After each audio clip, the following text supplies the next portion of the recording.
Miami Beach, Florida. Sun, sand, and calm blue seas. But when a tourist points his camera towards the sky, he captures a scene of horror. A plane is falling to the sea. We have a code 4. Repeat, code 4. The plane down in the water. As soon as I saw this, I realized, I'm like, oh no, this is the Chalk's airplane crashing. The downed plane is Chalk's Ocean Airways Flight 101, bound for the Bahamas. Could it have been a collision with an object? Could it have been a fire? Could it have actually been a criminal act? Let's notify the FBI. The incredibly rare video may hold the answers. Can you enhance that for me? An airline renowned for safety has made a fatal error. But it will take investigators hundreds of hours to finally uncover it. Bingo.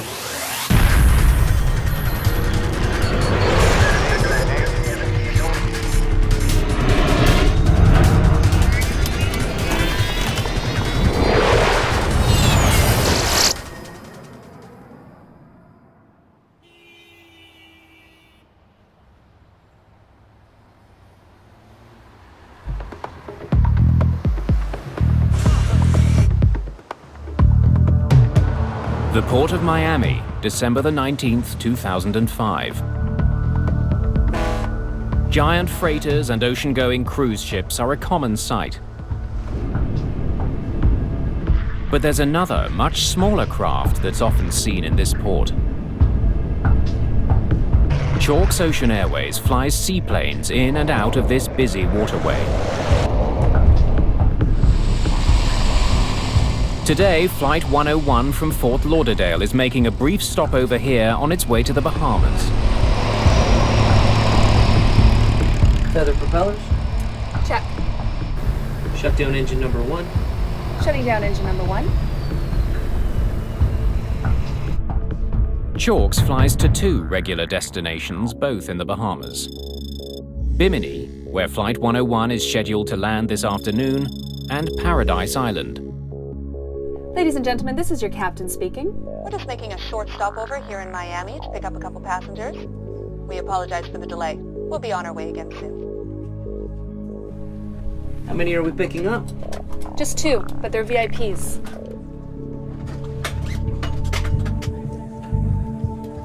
For a small community like Bimini, Chalk's seaplanes are a lifeline. And it's just so much easier in the seaplane to get to the North Island where most of the population is than going to the airport down there. So that was the main thing. It was a convenience factor. Welcome aboard. I see your boarding passes. Certainly. Sergio Danguilacourt is a Bacardi rum executive. He's the great-great-grandson of the company's founder. The family is well known in the local Cuban community for their anti-Castro politics. He and his wife are flying to the Bahamas to buy a yacht. Passengers settled in? We're all set. Good afternoon, folks. We'd like to welcome you aboard Chalk's Ocean Airways Flight 101 to Bimini. Our travel time to Bimini will be 25 minutes. Hope you enjoy the flight.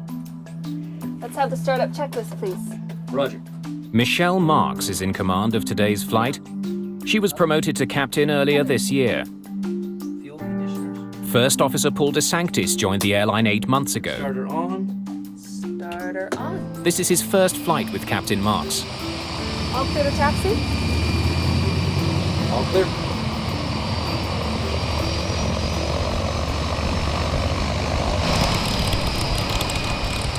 The Grumman Mallard is a twin turboprop design. It has a V-shaped hull and underwing pontoons.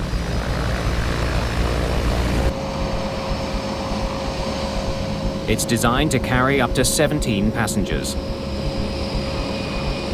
The plane has retractable landing gear, so it can operate on either land or sea. Gear coming up. Takeoff in the Mallard, depending on the days, it could be a lot of fun or it could be a real challenge. Weight and balance check. We're good. The Miami seaplane base has no control tower.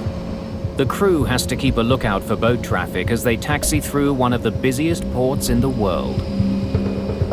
Taking off out of Miami in the shipping channel, it's kind of like trying to take off during rush hour traffic. You've got boat traffic, wave traffic, the wind, the airplane to deal with, and everybody's going different speeds, and you're trying to get up and go and navigate around everybody, so it was always a handful. Flight 101 will take off from X-44, a seaplane base near a channel known as Government Cut. Prepare for takeoff. Roger.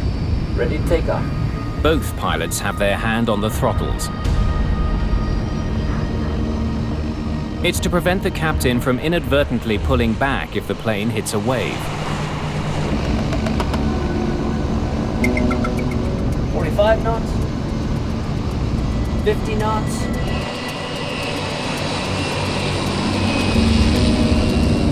This is the moment most passengers are paying for, the takeoff. Half speedboat, half plane. It's a unique thrill. 75 knots. 80 knots. For the pilots, accelerating through the waves is often the most difficult part of the flight. The airplane itself was really hard to fly as far as on the water, getting onto the step, which was what we call getting on plane. And in rough sea conditions and in rough wave conditions, it could be a real challenge.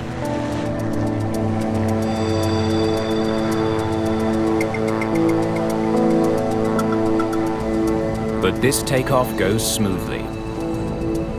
Flight 101 is no longer a boat, it's now a plane en route to Bimini. It's 2:38 in the afternoon.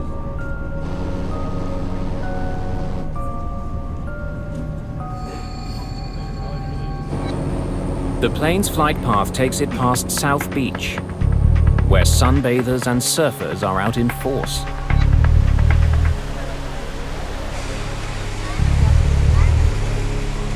Just less than a minute into the flight, the Grumman Mallard is climbing through 500 feet, well below the clouds. Then,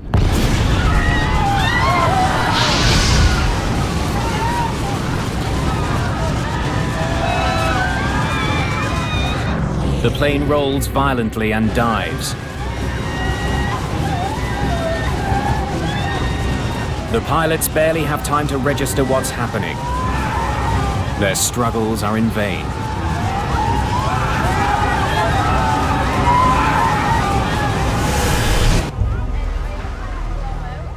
By chance, a tourist from New York catches Flight 101's final moments on his camera. 60 seconds after takeoff, the plane slams into the ocean.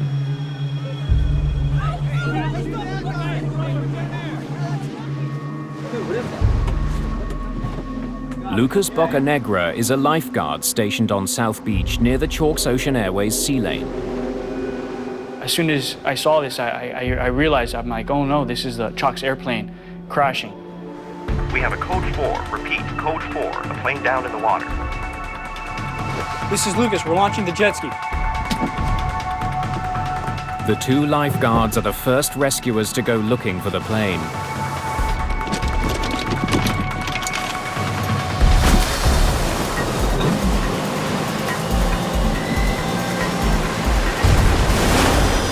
We drove as fast as we could to the scene of the accident. There was a lot of things coming through my head. I was nervous, scared. I was kind of full of adrenaline. We wanted to go in and try to rescue as many people as we could, but at the same time, we've never trained for a situation like this. As soon as we turned Government Cut, those jetty rocks, we noticed that it was very calm, very quiet. It wasn't like the ocean side where it was very rough. There was no waves. It was very, kind of very eerie.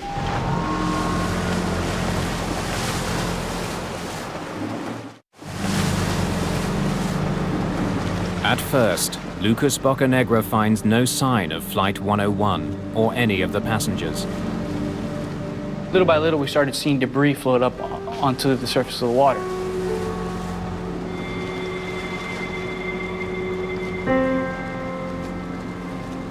we saw some chairs, some luggage here and there, and suddenly we noticed it was a body in the water. As soon as we put the body on our jet ski, we realized that from his injuries that there was nothing we could do. From there, it was just try to recover as many bodies, bring them back for their families.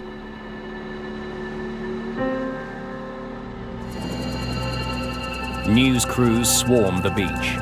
Chalk's Flight 101 plummeted into the channel in full view of tourists lining Miami Beach. Even a fraction of a second, the whole plane was engulfed in flames. Black smoke and then an explosion. Pure fire in the sky. It was so surreal, we couldn't believe that we actually witnessed that.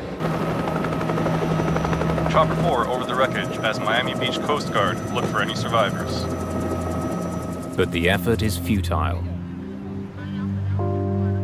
We retrieved some of the bodies, but we were unable to find anyone that had survived. All 20 people on board are dead, including pilots Paul DeSanctis and Michelle Marks. The residents of Bimini are devastated by the horrific news. I was very sad for the crew and the friends that I had lost on the airplane. You never expect an accident to actually happen. And to see that on television like I did, it was very, very sad. In Washington, senior NTSB investigator Bill English is put on the case. I was just in my office doing some routine paperwork for something else, and the director stuck his head around the corner and said, "Oh, there's been an accident." And I said, "Well, what is it?" And he mentioned a Grumman mallard. So I immediately knew it had to be Chalk's. Within hours, investigators are at the crash site, where 19 bodies have been recovered. One is still missing.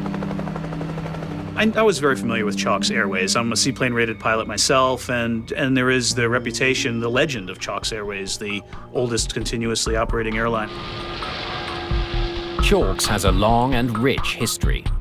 The airline was founded in 1917.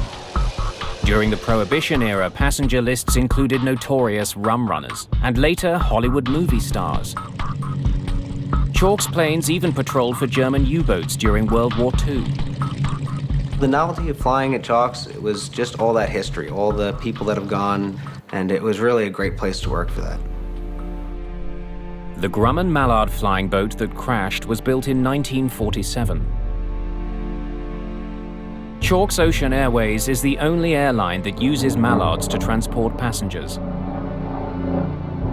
They're not really a mainstream type of airplane, and so there's always that nostalgia about them.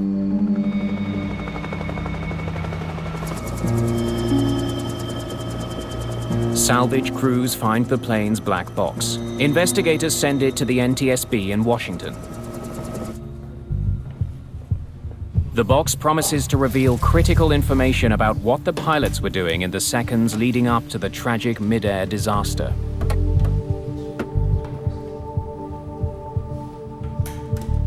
In any investigation, the flight data recorder and the cockpit voice recorder are a great desire. More data, the better. We can always learn something.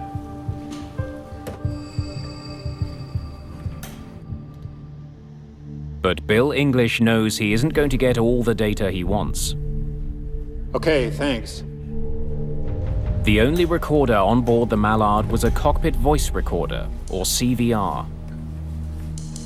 Most airline aircraft have two flight recorders. The flight data recorder, depending on the aircraft, will record all sorts of parameters of the flight: altitude, airspeed, control positions, and so on. The Chalk's airplane was not equipped with a flight data recorder. It did have a cockpit voice recorder. Though the lack of flight data is a big disappointment, media coverage of the crash gives investigators a very rare piece of evidence. Authorities revealed that the final seconds of Flight 101 were captured on amateur video. The dramatic footage was shot by a tourist on South Beach. Let's get a copy of that video.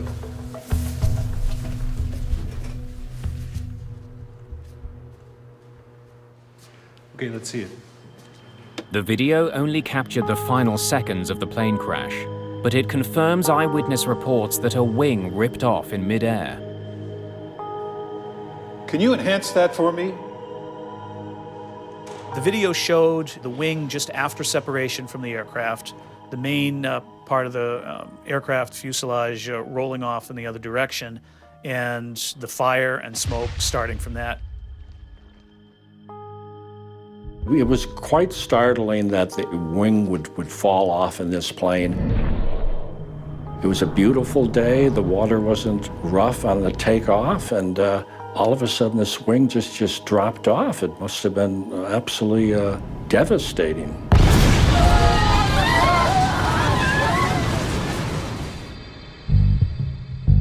However, the video can't reveal why the wing came off. Answers to that question may lie at the crash site, where salvage crews are finishing their recovery of the wreckage of Flight 101. The right wing is found separate from the plane, but largely intact. Wings falling off aircraft, modern day situations, is a very rare, extreme event, and there's only been a few cases of them in the past 20 or 30 years.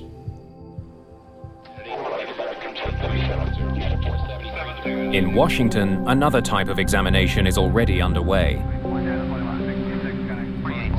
At the NTSB lab, technicians are busy analyzing the Mallard's cockpit voice recorder tape.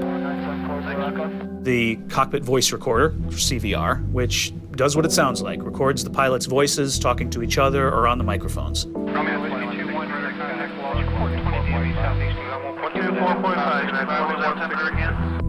But the tape is a jumble of voices and sounds. Technicians can't retrieve any useful information. It turned out that the erase head function, it's just like a tape recorder that most people are familiar with, it didn't erase the old stuff, so every subsequent flight kept getting recorded over and over and over again and just became a muddled sound, and it wasn't audible to us or useful. It's another setback.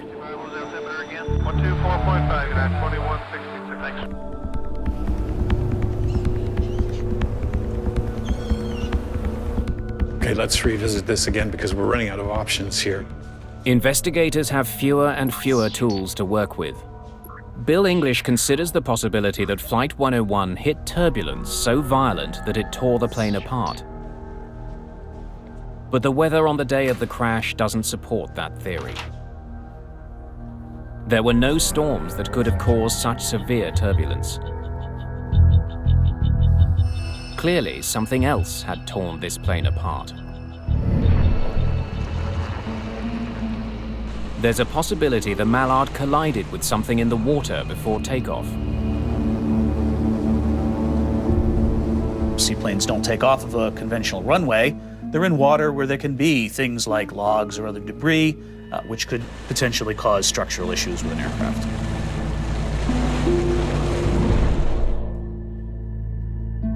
But before they can reach a conclusion on that theory, investigators consider some other intriguing evidence. It's an urgent advisory issued by the Federal Aviation Administration, or FAA. It warns that due to a faulty part, the propellers on the Mallard could come off during flight. You're kidding me. Something such as a blade separation, losing part of the propeller, could cause a great structural load on the aircraft. English now has a solid lead, but his team is still missing the evidence they need to prove their case.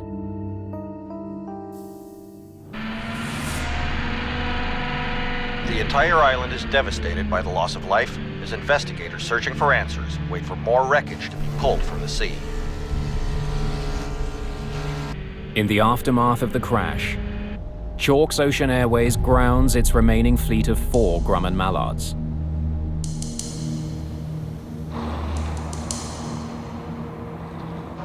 At the NTSB's Miami command post, they're working to identify various plane fragments and other debris from the crash. We started out with the wing itself that separated, the spar, which is the main part of the structure of the wing, and any of the other fracture surfaces, looking for obvious initiation factors. They carefully examine the propellers, looking for evidence that might confirm suspicions raised by the FAA advisory. But it's another dead end. We're able to determine all the blades were attached, and the bending that we saw was the expected pattern from proper operation when those blades hit the water. Once again, they're back to square one. There's the damn color. This is what I want you to look at. Investigators focus their attention on the fractured wing. They've noticed sooting on parts of it. It's evidence of a very rapid fire. We want to find anything that could be the initiating factor for the wing separation. Could it have been a collision with an object? Could it have been a fire? Could it have actually been a criminal act? The burn marks raise a sinister possibility. An explosion. A bomb.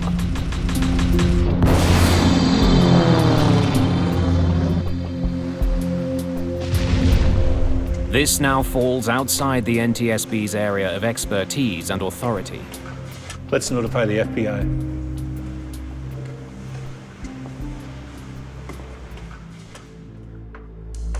The FBI helps us in many of our investigations, and we will utilize some of their experts to rule out terrorism or a criminal act. If it was a bomb that brought down Flight 101, a likely target would have been one of the 18 passengers. Thanks for coming in. We're going to need your help on this. One name stands out on the passenger manifest. Sergio Dangilicourt. Welcome aboard. Can I see your boarding passes? Certainly.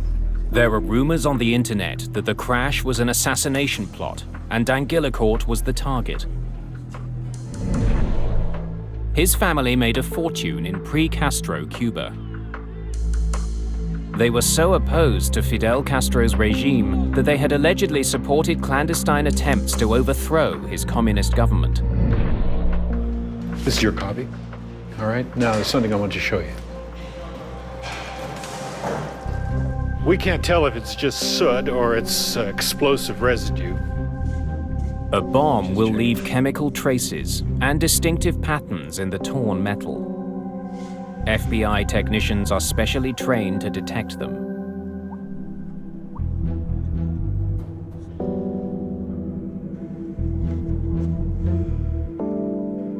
The samples from the wreckage will be tested at FBI labs in Quantico, Virginia.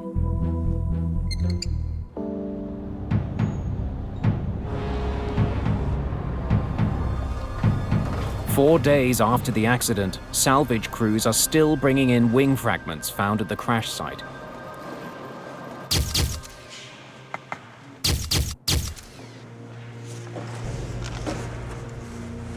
So we need everything that looks like it come from the right wing.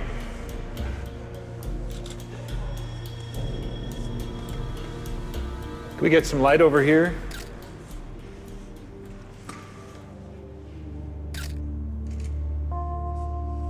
Overstress. Most of the damage they see is from overstress fractures, areas where the metal was literally ripped apart when the wing tore off. Clear. That's the sink. When metal is suddenly stressed to the point of breaking, the fracture leaves a very distinctive rough edge. It's easy to distinguish it from fractures that have developed slowly over time. Cut this from here to here and get it to Clinton, Washington. As we started to examine the right wing, spar and other components on scene at the Coast Guard station or the seaplane base, this was a visual examination there. We didn't have the sophisticated lab tools that we have at headquarters. They identify parts to be shipped to the lab in Washington, where they hope closer inspection will reveal exactly what went wrong with the wing. Hey, Clint. Clint, we're sending you as much of the wing as we have your way. Yeah, okay. Yeah, no, I'm still waiting for that report. The results from the FBI explosives test come in. Is that... Happy with this? Oh, yeah? Yeah. A mid-air bombing assassination could explain everything.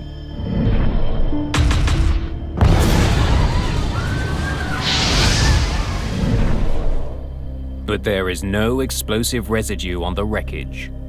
Okay, so that rules that out.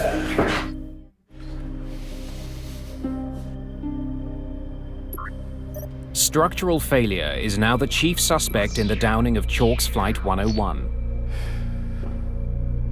Well, that's all that's left. That's tomorrow. It was obvious the airplane had a catastrophic structural failure. So we needed to find out the cause, the initiating factor of that structural failure. He needs to know more about the long history of this particular Grumman Mallard.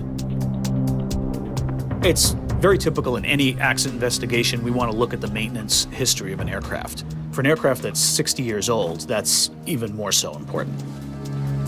It takes days to comb through the 28 boxes of old records. We want to make sure that we can develop an entire history of this aircraft, what sort of chronic problems may have shown up in the maintenance of the aircraft, and what types of work had been done on any of the factors that looked likely to be involved.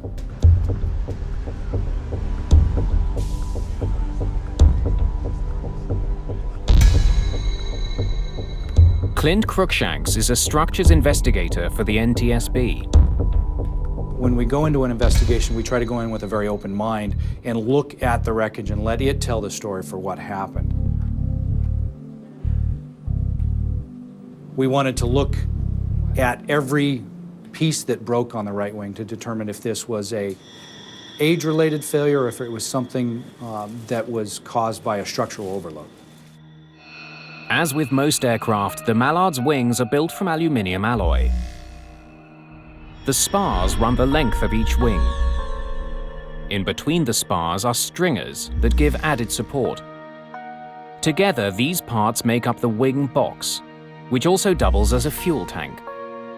And then the skin is over top of all of that structure to kind of give a smooth aerodynamic look to the wing. All of these together work to carry the flight loads that the wing is designed to carry. Once you compromise one piece of that structure, the ability to carry the normal flight loads has been compromised. Thanks. Over the years, the wing box had been repaired many times. Chalk's mechanics had patched up areas damaged by corrosion, which is not unusual for an aging aircraft, especially a seaplane. The fact that they land on water means that their takeoff and landing loads are different than you would have on a land-based airplane. Also, they're always in water, and the corrosive effects of water are going to happen more readily on those airplanes. But when investigators examine the rest of the Chalk's fleet, they find that the Mallards are in far worse shape than they imagined. Corrosion repairs. Corrosion. Corrosion. Corrosion. Corrosion. Corrosion repairs. Lots of them. The accident airplane and the other airplanes in Chalk's fleet were rife with maintenance issues. Corrosion was rampant on all the airplanes. There was evidence of shoddy maintenance practices on all of their other airplanes. Many of the repairs exhibited extremely poor workmanship in quality, double, triple drilling of holes, excessive grinding of corrosion, scars on the material. And this involved the structural repairs that were made to the aircraft over the past few years. Cruikshank's attention is drawn to a section of the lower right wing. There is a metal patch called a doubler on the surface of the wing's skin. A doubler is simply a sheet of metal that goes over top of the skin, and it acts as a load transfer. It acts as a second piece of skin to patch the crack. It's kind of like the patch on a pair of jeans. This is a big repair job. You sure we don't have anything on this? It's an intriguing discovery. The patch is located exactly where the wing broke off from the rest of the plane. When he takes a closer look at this section of the wing, Cruikshanks notices the edges are smooth and shiny, totally unlike the rough edges he's been seeing on other debris. We got to see what's under this. This crack is not from overstress. Instead, Cruikshanks suspects it developed over many years as the result of metal fatigue. Metal fatigue is the process by which any piece of metal, a wing spar or anything, is repetitively loaded and unloaded. You can think of it as bending a paperclip back and forth, and everyone's done this, and after a while, it eventually breaks. Metal fatigue in the wings is caused by the stress of flight over the lifetime of the aircraft. In the case of this aircraft, every time it took off, the wing is loaded. That's lift that gets the airplane up into the air. Every time it lands, the wing is now unloaded, and there's no more stress on the wing structure anymore. That's just like bending that paperclip back and forth. Cruikshanks is eager to find out what's underneath the metal patch.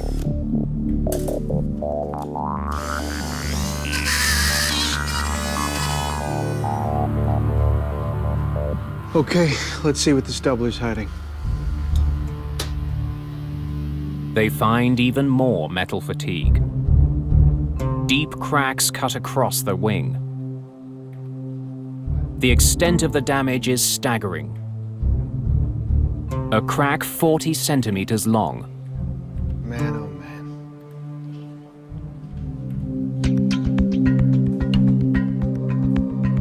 man. Investigating further, Cruikshanks makes another disturbing find. 3 machined holes in the skin forward of the leading edge. All 3 appear to be stop drill holes. The holes indicate that Chalk's mechanics had been trying to stop the crack from spreading further.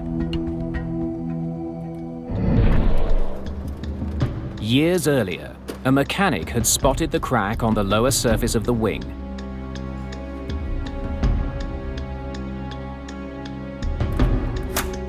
He repaired it by drilling a hole in the path of the crack. It's called a stop drill hole. The end of a crack, you could see even with the naked eye, is sharp. It comes to a point. That tends to want to develop a crack more. By drilling a hole at the end of the crack, that would spread out the stress, and the idea is to stop the growth of the crack there. But the stop drill holes didn't work. An attempt was made to repair that skin on 3 different occasions by stop drilling. Even as mechanics put in more holes, the crack kept growing. After the 3rd stop drill, an attempt was made to further repair the wing by attaching doublers on the interior and exterior surface of the skin. But the doublers didn't work either. The crack on the plane's skin continued to grow. Investigators now know the right wing was damaged long before the day of the accident.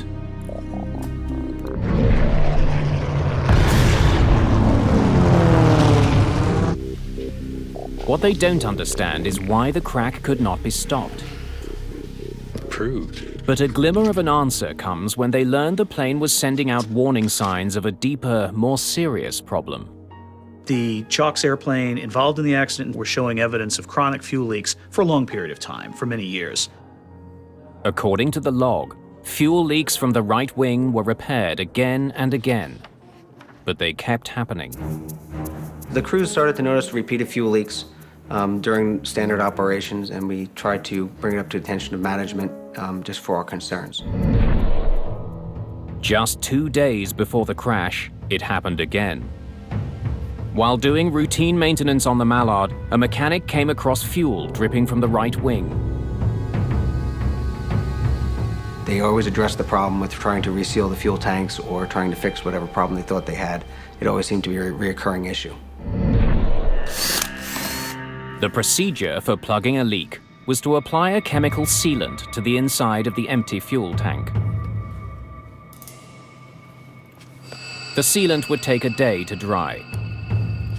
Then the plane could be refueled and returned to service. The leaks should have been a clue that the crack in the wing skin was just the tip of the iceberg, that there was a much more dangerous problem with the wing's interior structure. Fuel leaks in this particular aircraft are indicative of a problem with the wing structure. In fact, Grumman put out a service bulletin back in 1963 that warned mechanics chronic fuel leaks are an indicator of a structural issue with the aircraft. Okay, let's see what we got here.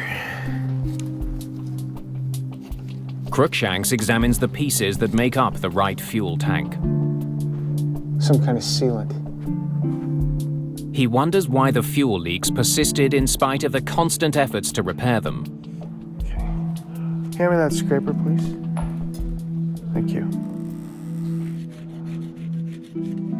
Beneath the layers of sealant, he finds his answer. Bingo. Cracks in a critical support beam called a Z-stringer. It's the piece that the plane's skin was directly attached to. All right, will you finish cleaning this off and then get some pictures, okay? Thank you.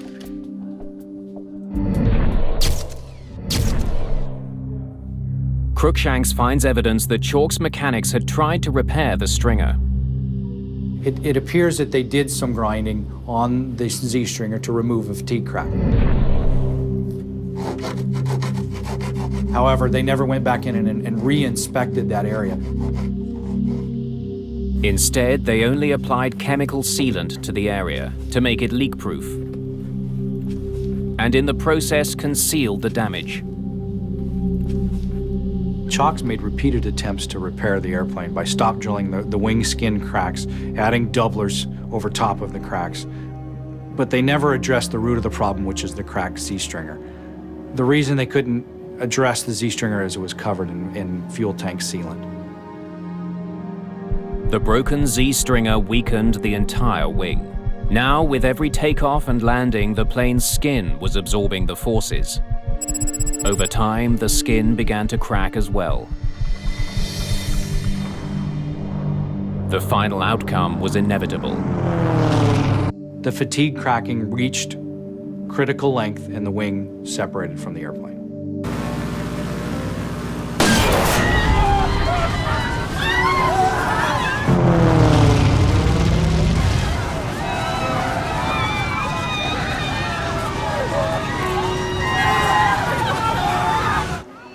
Investigators conclude that a hidden crack in a key component of the right wing led to the devastating crash of Flight 101. Go all the way up and down. Chalk's failure to identify such a serious problem now forces investigators to re-examine the airline's long history. Chalk's Ocean Airways had an image as one of the safest airlines in the world.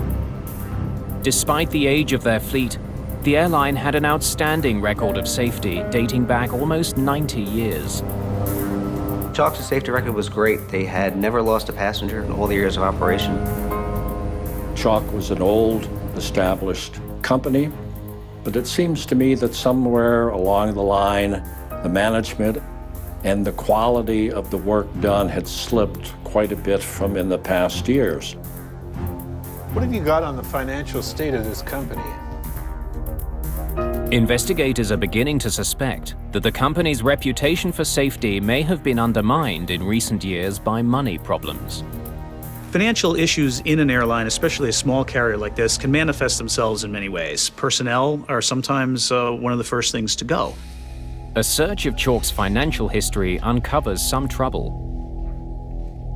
In the 1980s, Chalk's went through a string of owners before going bankrupt in 1999.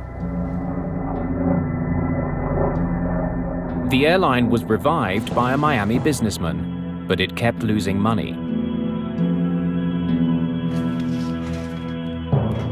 Just a few months before the crash, the last attempt to sell the business fell through. Not doing so well. It wasn't a secret that we were having financial difficulty. The pilots had taken pay cuts and the captains had taken concessions, and we downsized a lot as far as personnel. It wasn't just personnel that felt the pinch. It was difficult for Chalks to find spare parts and to do some of their repairs. Chalks had a number of other unflyable aircraft that they owned that they would cannibalize for spare parts. There were maybe only 50 or 55 aircraft ever built. In that case, the original manufacturer, Grumman, was no longer in production of that aircraft. They no longer supplied parts. The airline's deteriorating health and the shortage of spare parts had a direct impact on safety. There's so much regulation and there's so much just necessity to make the airplane fly. It's hard to skimp on maintenance and not impact reliability. And if you don't have reliability, then you're just spiraling downhill. But no matter how tight the finances were, as a commercial airline, Chalks should have been closely monitored by the Federal Aviation Administration. In fact, the FAA did assign an inspector to work closely with Chalks. The FAA inspector, which is called a principal maintenance inspector, was responsible for the oversight of the maintenance program as carried out by Chalk. The inspector was aware the plane was suffering from chronic fuel leaks. And yet, inexplicably, he gave Chalks a clean bill of health just 2 months before the crash.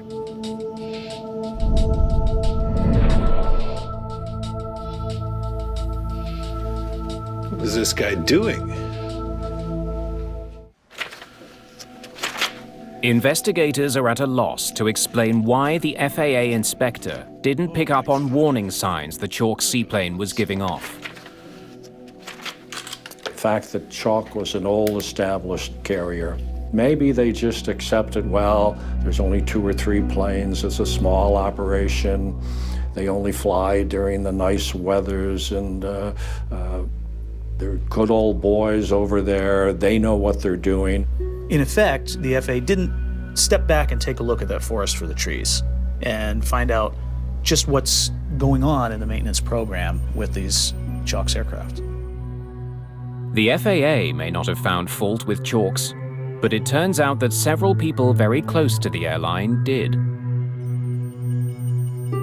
But we did talk to this group of pilots who had left Chalks prior to the accident, and every single one of them did have some story about maintenance aspects on their aircraft, whether it had to do with fuel leaks or other maintenance aspects. They all had some level of concern about the way Chalks was taking care of these very old airplanes. In fact, the pilots were so concerned that in the year leading up to the crash, many of them met to discuss the problem of declining maintenance. The captains of the company decided that it would be best for us to get together as a group, discuss the issues that we had to try to get our concerns addressed. One major issue that had happened, we had an elevator cable that had snapped in flight, and the crew luckily was able to get the airplane down using power and different settings and shifting people. But in most scenarios, that would have been an accident in itself. In aviation, there's error chains that they talk about, and you have to just, if you keep compiling one link after another, it's only a matter of time before an accident will occur. And from my point of view, I thought that if they kept going down the same road that they were going down, something could happen. Eventually, Captain Weber decided he'd seen enough close calls. My turning point and why I decided to leave Chalks was I just had seen too many things in the recent months, too many mechanical issues that were major issues in my mind, and I had 3 engine failures myself that year, and I had a wife at home that was pregnant. I had lost, I guess, my confidence in the company's ability or the airplane, and I just had had enough. The NTSB's report on the crash of Flight 101 harshly criticizes the FAA for not detecting growing maintenance and financial problems at Chalks. Had the maintenance program or the FAA stepped back and said, these aircraft need more than just a one-time fix. They need something much deeper than this, the accident probably would not have happened. It also uncovers a loophole in the FAA's aging aircraft regulations, which require extra inspections for older planes. But those rules didn't apply to Mallards. The Grumman Mallard was manufactured in 1947. It only carried 17 passengers, and it was not a transport category airplane. Therefore, it was exempt from these supplemental inspections. What we have here is the FAA has made an aging airplane safety rule, and they've exempted the oldest airplanes in the fleet. The NTSB recommends that the FAA expand its oversight of aging planes. When we determine the probable cause of an aircraft, the point is to do this so that similar accidents won't happen again in the future. I think we've used this accident to point towards the industry and the FAA to make sure that they take a look at the overall picture of what's going on at an air carrier. Flight 101 spelled the end of Chalk's Ocean Airways.